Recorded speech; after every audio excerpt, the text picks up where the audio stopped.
ఒక అమ్మాయి ముగ్గురిని ప్రేమించిందంట. ఇద్దరితో శరీరం పంచుకుందంట. మూడో వాడితో ఇలా అంటుందంట, మా అమ్మకి మన విషయం తెలిసిపోయింది, తనకు అస్సలు ఇష్టం లేదంట. మా అమ్మ కోసం నన్ను వదిలేస్తావా అని అడిగిందంట. అప్పుడు అబ్బాయి అన్నాడంటే ఇలాగా, ఇద్దరితో శరీరం పంచుకున్నప్పుడు మీ అమ్మకి ఇష్టమేనా అని అడిగాడంట. అప్పుడు అమ్మాయి చెంప మీద ఒక్కడు కొట్టిందంట. పర్లేదు, నా మనసుకు తగిలిన గాయం కంటే ఇది పెద్దగా నొప్పి అనిపించట్లేదు, కానీ ఒక్క విషయం చెప్తా, గుర్తుపెట్టుకో. ఇదే తప్పు మీ అమ్మ చేస్తుంటే, ఇదే విషయం నీ ఫ్రెండ్స్ వచ్చి నీ ముందు చెప్పుంటే నీకెలా ఉండేదని అడిగినప్పుడు ఆ అమ్మాయి కంట్లో నుంచి నీళ్ళు వస్తున్నాయంట, తనకు తెలియకుండా.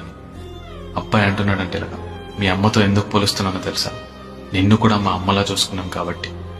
ఈ ఒక్క మాటతో ఆ అమ్మాయి కుప్పగూలిపోయి ఏడుస్తూ ఉందంట. ఒక్క నిమిషం ఆలోచించండి తప్పు చేసే ముందు.